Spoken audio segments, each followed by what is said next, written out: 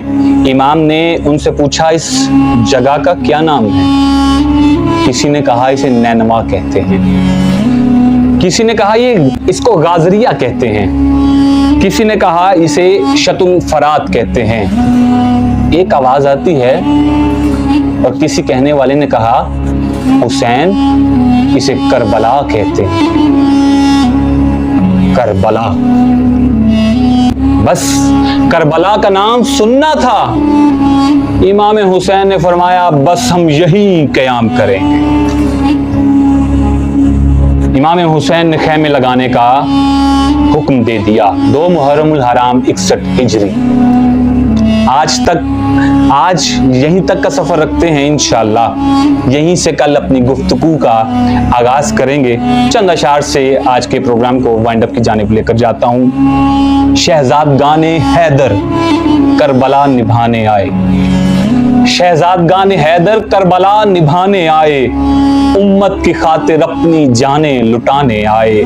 اولاد مرتضیٰ کے جذبے کو ہو سلامی، دین کو بچانے آئے، رب کو منانے آئے. باطل کے شور و شر کو، طاغوت کے جنوں کو، مولا علی کے بیٹے خون سے مٹانے آئے. جنت کے بدلے اپنی جانوں کو بیچ ڈالا، جنت کے بدلے اپنی جانوں کو بیچ ڈالا. جنت کی اپنے خون سے قیمت چکانے آئے. ساجد رضائے حق ہی پیش نظر تھی ان کے، ساجد رضائے حق ہی پیش نظر تھی ان کے.